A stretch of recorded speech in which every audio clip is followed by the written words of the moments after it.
Good morning. Morning. I'm hoping you're able to hear me clearly. I'm a lifelong mumbler, and it doesn't get any better with age, so if I'm not making sense or you can't hear me, just wave. The people who know me best are too far back to throw stuff at me, so.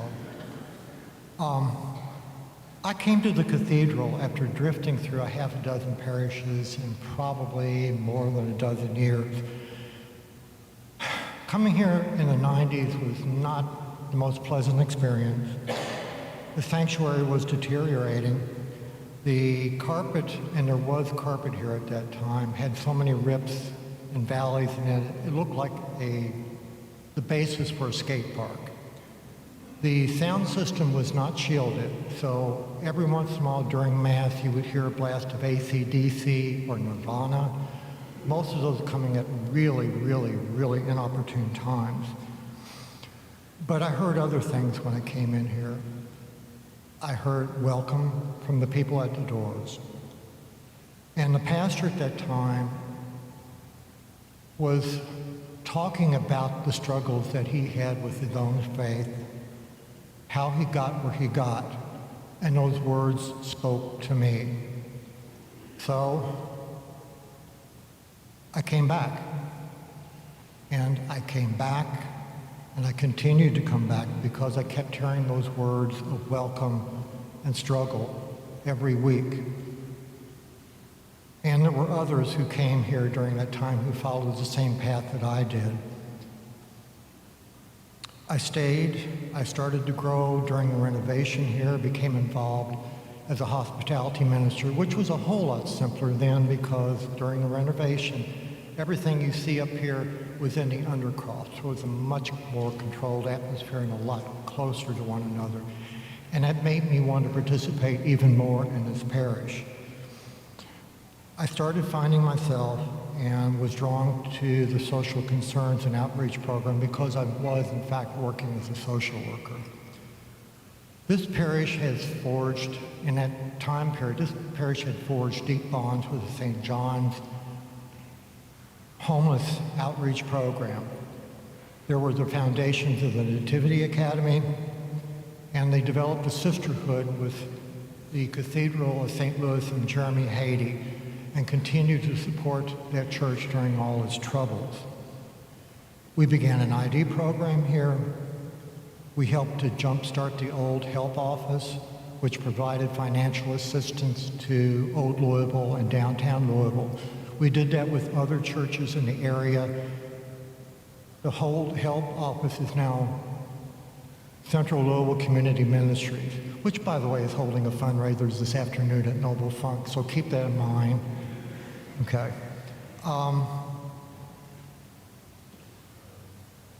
We developed crisis intervention teams to help parish members.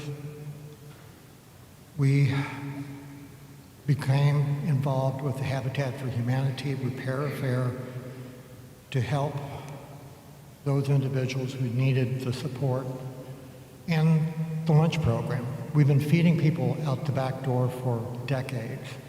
During that period of time, we developed a full kitchen and a dining room that would help feed the people, make them feel at home and welcome. Okay. I'm here 30 years on. We are all here 30 years on. Many of those people who were involved in the programs initially are no longer here, and we've gone through some major crises. We have had a couple of financial crises. We've had COVID to deal with.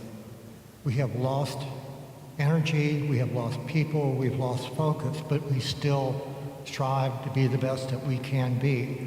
So we continue to work together.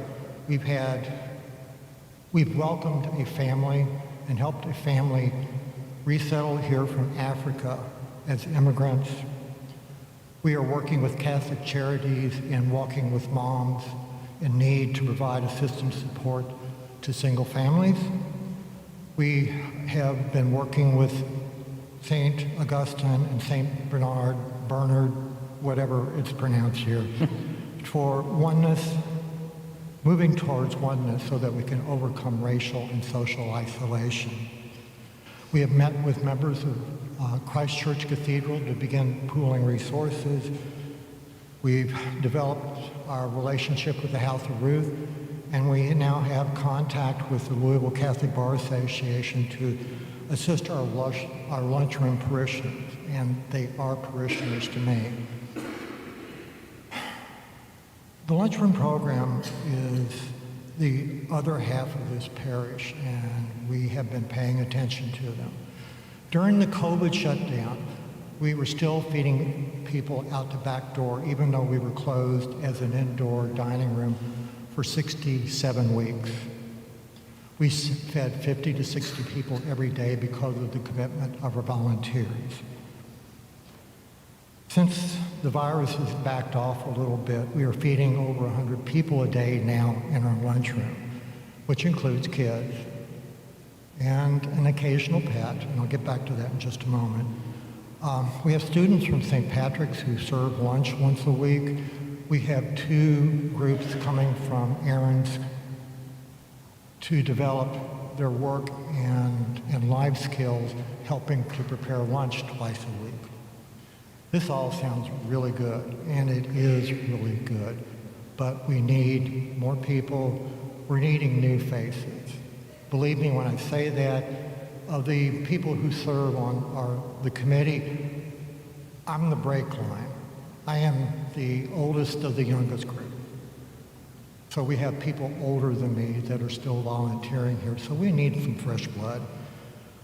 To give some examples of the needs for volunteers, our committee chairman, Brenda McWaters, would be tickled pink to have a few more people to attend the programs and the activities that we have scheduled for this upcoming year.